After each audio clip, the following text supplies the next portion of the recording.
Hi, this is Brian Madrid, freelance reporter here for OutrightGeekery.com. I'm here with... I'm Lexie Dunne. I am the writer of Superheroes Anonymous, Supervillains Anonymous, and my third book, How to Save the World, just came out last Tuesday when I'm doing this interview, so October 4th. Excellent, excellent, Ms. Dunne. Thank you first of all for coming here and doing the interview with me here. If you don't mind, just for the fans here, just a brief description about yourself. Okay, I'm a writer from St. Louis. I write sci-fi fantasy. I write comic book novels, which are probably one of the most difficult novels to get past the gate. So I like choosing really hard tasks for myself. By day, I'm a technical writer, so I work for a firm that designs really cool things, and then I write all the manuals for them, so I do all the boring stuff. And then by night, I get to go home and basically play with superheroes for a living. So when my mom said, "You'll never be able to do that for a living," I'm glad I proved her wrong. No, I'm kidding. I love Mom. Listen, let me ask you this here. What sort of kid were you growing up? Were you the dainty type girl or the bullish one? I was the coward. Okay. I wasn't. If you could get me to look up for my book, good job. I had a book with me every day, and my friends and I, we played Babysitter's Club in like the 5th grade, and I was Christy Thomas, because that was my favorite, but yeah, I was a big nerd. I watched a lot of geeky cartoons, and I read a lot of books. Okay. Were you always a writer at the beginning, at an early age, or just later on in life? I started when I was 11. I wrote a first book about the school gym being haunted, and started writing at 11. Met one of my best friends in middle school, and we started writing basically Dragon Riders and Kern fan fiction together. We didn't know it was fan fiction. We were like, yeah, this is a totally original idea that Anne McCaffrey had. So, and then from then on, it's just been, I don't not write. Was that also the first book you ever published, or? The first book I ever published was this one. I wrote this in 2008, and it got published in 2014, so... I see. Tiny bit of a gap there. Do you write from personal experiences, or just a wild imagination? Wild imagination. I can't fly. At least I don't have telekinesis. I've tried. I do that thing where like it's late, I'm reading, I want to turn off the light and like reach toward the light switch, and it never works. But all of these characters definitely came from imagination. I don't think you'd see any of them walking around in St. Louis. So Understood. Are the characters from personal experiences or extensions of your personality?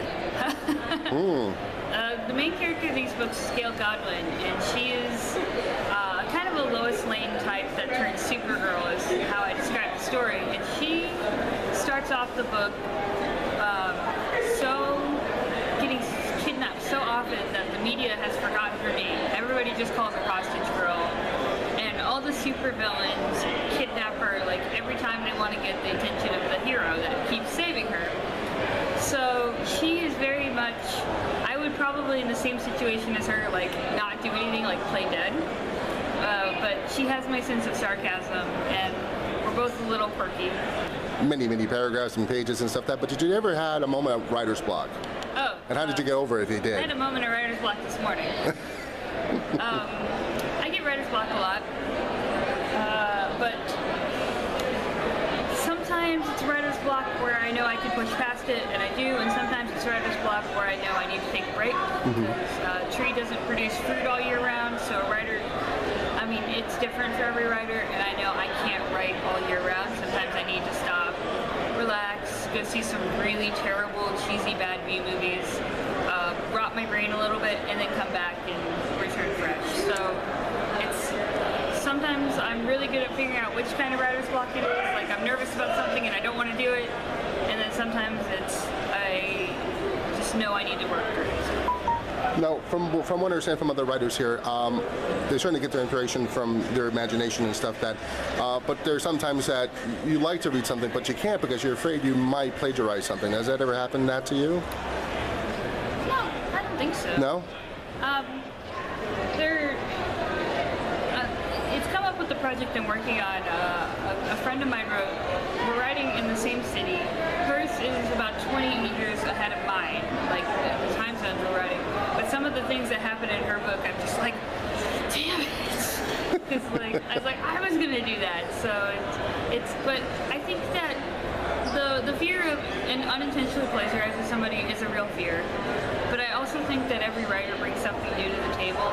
So like, I took a database management class a few years ago, and the first thing the professor had us do was, he said, okay, design a house with 3 rooms, draw it on a paper, and then go. So everybody sits there and designs their houses, and then he shows us his, and his was a houseboat.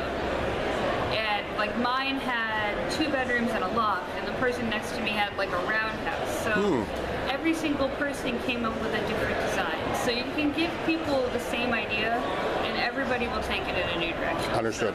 Understood here. Any particular writers or authors you're fond of or admire? Oh, there's so many. In my house, you grow up and you hit 13 and you're given your first Anne McCaffrey book. You're given the Dragon Song and Dragon Singer books, and those started a lifelong love affair, A, with dragons, and B, with Anne McCaffrey. I adore Brandon Sanderson's world building. Like, every time I read a book of his, I'm just beside myself drooling. I'm a big fan. Jim Butcher, I love. Oh God, Patricia Reedy was always a huge one. I know, later on you're going to remember all of them. I'm going to like name like 50 authors later on that I could have said. And I'm at the point where I'm starting to meet other authors, and they're really amazing people, and I just love their abilities. Like, I just read The Long Way to a Small Angry Planet by Becky Chambers, and it's so good. Oh, good to know, good to know. Let me ask you this here. What has been your greatest achievement in writing? Oh God, finishing my second book. Finishing the second book, okay. The first book I wrote it in 40 days. I'm not supposed to tell people that though. The first book I wrote it really fast, and spent some time editing it and worked with it, and it was done. And then they wanted the second book, and that was terrifying because now I had a contract, and now they had expectations on me. And getting to the end of that book and writing the end, or to be continued because they're superhero novels, was I leaned back in my chair, put my hands up, and I'm like, yes! And it had a whole celebration, which was really silly because it was 2 in the morning in the middle of nowhere. But it felt like an achievement. So. Let me ask you this here. What do you love most about fans who come to meet you? Oh God, I love seeing them. Like they're always really exciting to see. Like I love talking to new people, and I love that somebody came to see me. Honestly, it's a little vain. I'm sorry, but my friend Mike dropped by yesterday. He had fan art that he'd drawn of a scene in the second book, and it was just. Somebody behind him in line was talking to me, and they're like, you saw it, your eyes just lit up, and I'm like, this is the coolest thing ever. But the cool thing about fans is I'm usually on the other side of that table myself. Like, I get to go meet all my favorite authors, and the thing that bonds everybody in the community is we all love books, and we all love these characters, and we all love these worlds that are just literally, you're staring at a piece of paper and hallucinating as a book. But holds us all together, so I love being on both sides of that table.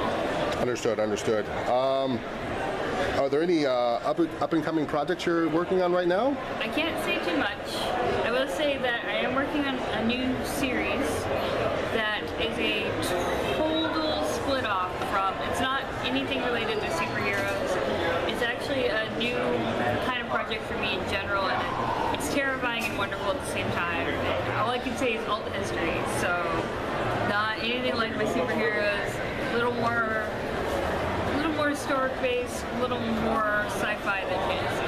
Understood, understood. And what sort of advice can you give to young new writers out there who just maybe a little struggling right now?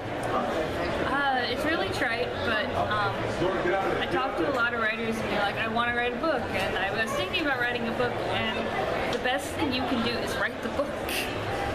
It's difficult, and there's a long time. It's very lonely because it's just you in the chair, but you can't do anything until the book is written. So if it's not written, it's just inside your head. It's just a dream, and you can't do anything with it yet. So write the book, do your research, and just don't burn any bridges. I saw somebody burn some horrible bridges this week, and I was just like, oh my gosh, you're not going to get ahead in this world just because. So be nice. Be nice. Be nice and right. All right then. And where can people find you online? I'm usually hiding. No, not really. really. You can find me, he's Lexie Dunne, my pen, it's D-U-N-N-E, and it's Dunne Writing. So Dunne Writing, Twitter, Instagram, Facebook, all the social media sites on the same one. I'm on Tumblr too. I'm usually really active on Twitter, so I love talking to new people. I love when people DM or send me mentions. I like talking. I just like talking, and my mom and family are like, okay, please stop talking now, but it's never going to happen. All right then. Well, listen, if there's nothing else here, Ms. Dunne, thank you very much for the lovely interview you bestowed upon me. And guys, that's my story, and I'm sticking to it. Have a great day, everyone. Bye, everybody.